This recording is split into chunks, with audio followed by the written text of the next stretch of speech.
guys, ito na naman guys, nag-DIY kami ng patungan ko ng mga, basta yung patungan ko sa kusina guys, ayan. Pinaano ko sa asawa ko. Tapos doon naman ako guys sa bodega nagliligpit. Guys, so naayos ko na to. Tapos ayan, ang ginawa ko guys, ito nilagay ko ng sabit-sabit dyan, ayan. Tapos kasi yung ibang sapatos namin nandito guys sa bodega, ayan. Para madaling makuha, ayan yung welding ko guys, ayan. Tapos, ayan, nakapagwalis-walis na ako dito, guys. Kanina pa ako dito.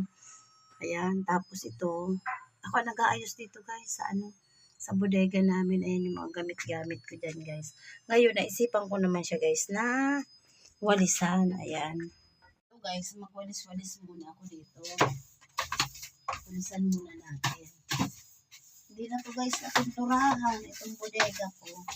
Kanina pa ako dito, guys. Nakalimutan ko lang kasi ano ko guys, tawag dito, lubat na kasi ang cellphone ko.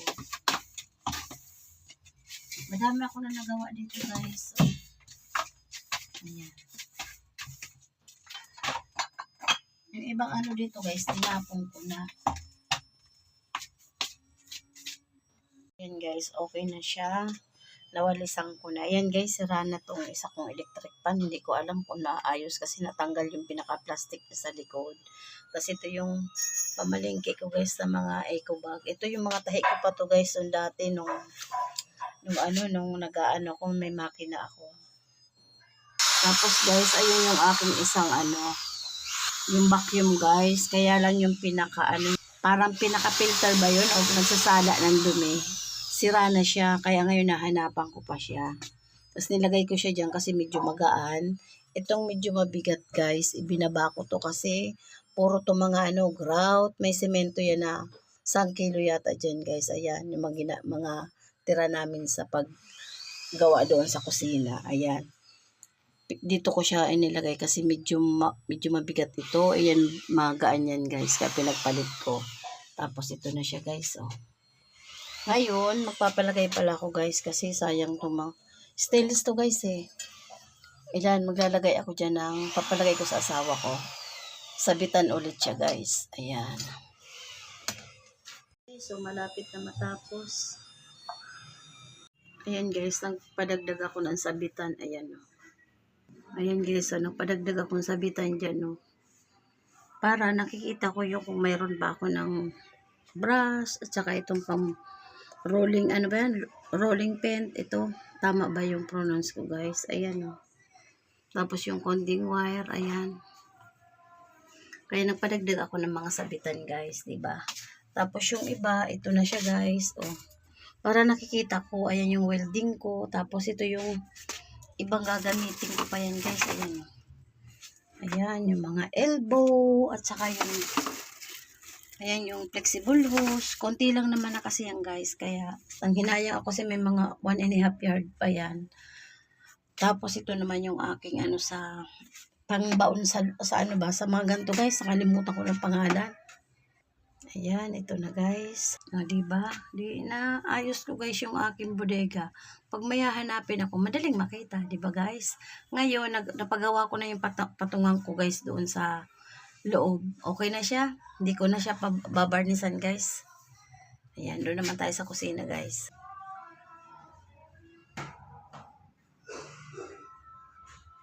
At dito rin pala sa kabila guys, yung aking mga tira-tirang pinturang maliliit. Ayan. Ganyan guys. Oh, ayan. Ako lang guys ang nag-aayos niyan. Ito guys, natapos anong asawa ko ginawa. Nasa ibabaw yung martilyo. Ayan guys. Kaya pinalagyan ko siya guys ng paa. Kasi para hindi siya bahayo ng ipis sa ilalim. Kaya ito ang gusto ko. Nakaganto siya. Ayan siya guys. Iayos muna natin ito. Katatapos ko lang guys maghugas. Ngayon, alam mo naman si Manay pag walang ginagawa ko guys. Kung ano-anong naiisipan ko. Kaya sabi ko sa asawa ko, kapupunas ko lang naman dito guys. Punasan natin ito. Wala na tong varnish guys. Ganito lang siya. Pag nakabili nga ako guys na medyo mahabang tornilyo, papapalitan kong tornilyo ito. Ito kasing mga kahoy na to guys, parang mga antik na, mga sinauna pang kahoy. Matigas siya. Ito nga binaliktad guys, so may butas.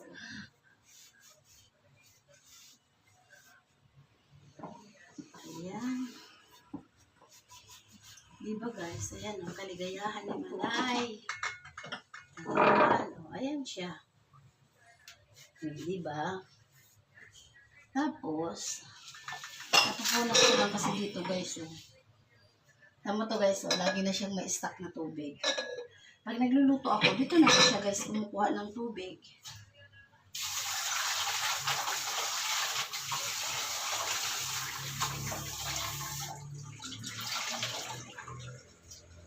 Ang susunod ko ulit guys na ayusin itong ating shelf dito sa taas ng banggirahan.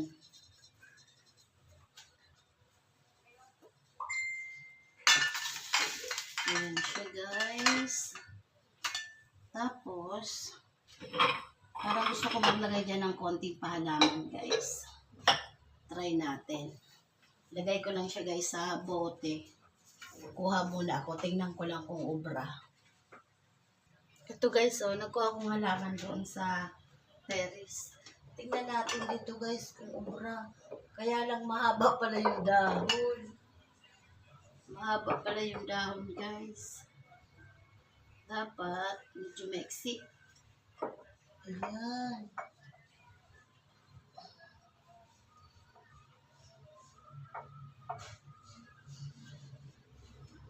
Ganda ba yung pahalaman natin ni Manay? Kaya lang guys, sumikip na naman siya dyan.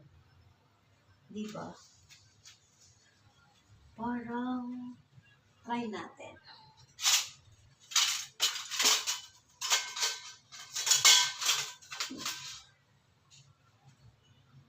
Parang sumikip na naman guys kasi ang liit lang na itong space na ito eh. Tingnan natin. Pagawin ko lang guys. Wow.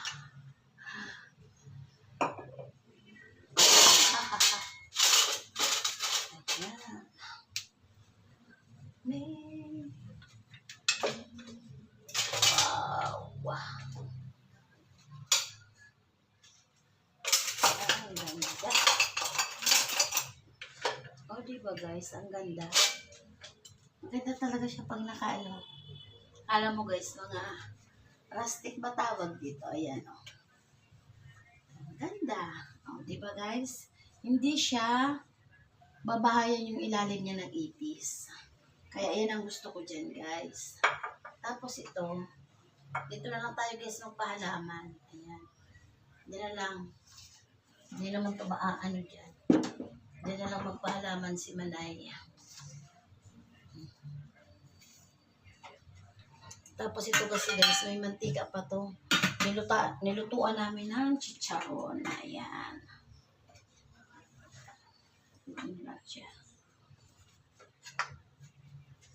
Nilutuan ni Manay ng chicharon. Dito muna natin siya guys. At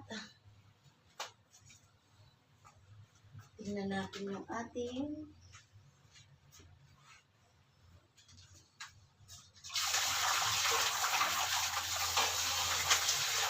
pahalaman ni Manay.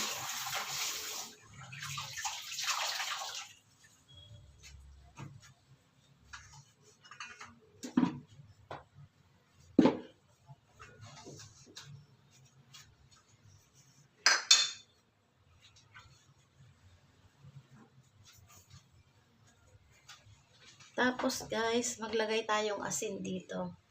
Kasi wala nang asin, kukuha tayo dito sa stock ni Manay.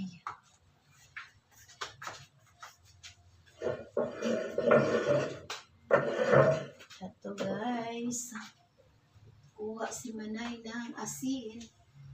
Baka manamot si Manay.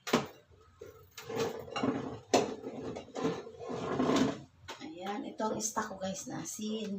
Tapos pag namalingki ako bukas, magano ko guys, lalagyan ko na lang ito. Kasi pupuno na natin ito dito, itong asin. Ayan. Tapos, sasalinan ko na lang to guys ng asin.